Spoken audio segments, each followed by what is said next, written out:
Tired of losing track of time and letting your productivity slip away?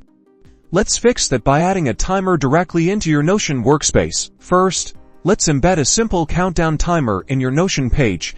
Type /, then search for Embed. Select Embed and paste a link to a timer website. A good option is tickticktimer.com. Just copy the link from the website and paste it here. Resize and position the timer as needed. You can now use this to track deadlines or focus sprints. Now, for a custom approach, create a new database or use an existing one. Add a number property and name it something like estimated time or time allotted. Add a formula property. While you can't directly start and stop a timer within Notion, you can use the formula to calculate the difference between two dates to track time manually. For example, if you have start time and end time date properties, the formula could be date between prop end time, prop start time, minutes to show you the time spent in minutes. While this requires manual input, it gives you a record of how long tasks take. Experiment with different timer websites and formula combinations to find what works best for your workflow and conquer your time management goals inside of Notion.